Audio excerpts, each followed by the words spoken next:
မင်္ဂလာပါခင်ဗျာဒါတော့ကျွန်တော်တို့စစ်ဖြန်းကို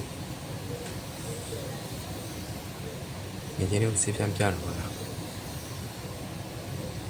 ပထမတစ်ချီကနေပြီးစောက်ရင်းဆိုကျွန်တော်တို့ဖြန်းအဲ့ဒါဒီစနစ်လေးပြချင်လို့ပေါ့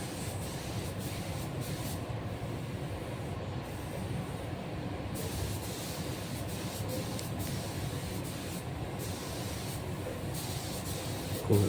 ဘန်ဘာတစ်ချက်တော့ပထမတစ်ချီပြီးတော့ပြီရှေ့ဘန်ဘာလေးပေါ့နော်ကိုတောက်လေးလိုက်ကောက်လေးပြီးထားတော့တပည့်စိတ်ဒီမှာရှေ့ဘန်ဘာဒီမှာရှေ့ဘန်ဘာဒီဘက်မှာဟိုကခါဖုံးပေါ့နော်စကားပြောမှားတော့တယ်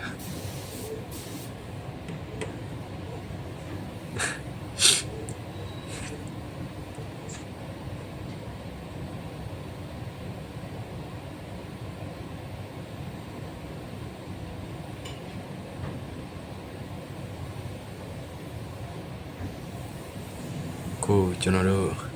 ရှေ့ဘက်မှာပြန်မှုံးမယ်ရှေ့ဘက်မှာတော့မော်ရလေးနည်းနည်းလေးတော့သူကနေရာလေးနည်းနည်းများတယ်သူကမျက်နှာတပြေတယ်မဟုတ်ဘူးဆိုတော့လေတောင်းလေးတွေချိုးလေးတွေရှိတယ်သူရဲ့တောင်းလေးတွေချိုးလေးတွေလည်းကျွန်တော်တို့ကစေးဖြန်းပေးရတော့ဘူးနော်မဖြန်းရင်လည်းမရဘူးဘလောက်ဖြန်းပေးရမယ်တခုလို့ဖြန်းတယ်အဲကြောင့်ကဲလို့ခံမသိဘူးဖြန်းနေစနေမသိဘူးဖြန်းနေမသိဘူးဆိုရင်ပေါ့နော်အဲ့ဒါတွေစေးရပြောမှချင်ဘယ်လိုဖြစ်လဲစေးငိုးတယ်လားအဲ့ဒီလိုမျိုးရွယ်ကြတယ်လေမျက်ရည်လိုမျိုးပဲသူကတဏှာတဲ့ဖြန်းများရင်ဆိုရင်လည်းမရောက်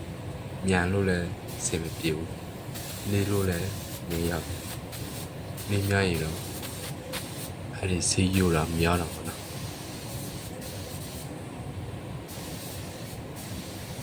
โอเคကျွန်တော်တို့တစ်ချက်ကြည့်ရအောင်ဖြန်းတာလေးတွေကိုဒ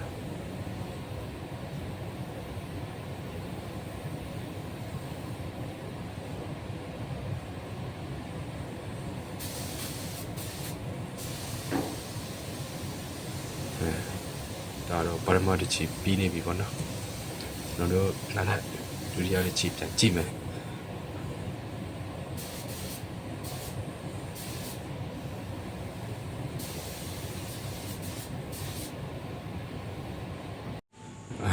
တွေ့လားခုနကကျွန်တော်တို့ပြန်လိုက်တဲ့တော့အကြံလေးတွေပေါ်နေတယ်ခုဆိုမရှိတော့ဘူးကိုလိုတသားလေးဖြစ်သွားပြီပေါ့နော်ရှေ့ဘက်မှာလည်းဒီလိုပဲကိုလိုစင်ပြေသွားပြီခုနကဆိုရင်တိတ်မကြည့်တွေ့ဘူးနော်အခုဆိုရင်ကိုလိုကြည့်တွေ့ရောတသားလေးဖြစ်သွားတော့ပေါ့နော်တကားတော့ကျွန်တော်တို့ကိုရင်နှစ်ခါဖြန်းရတာပေါ့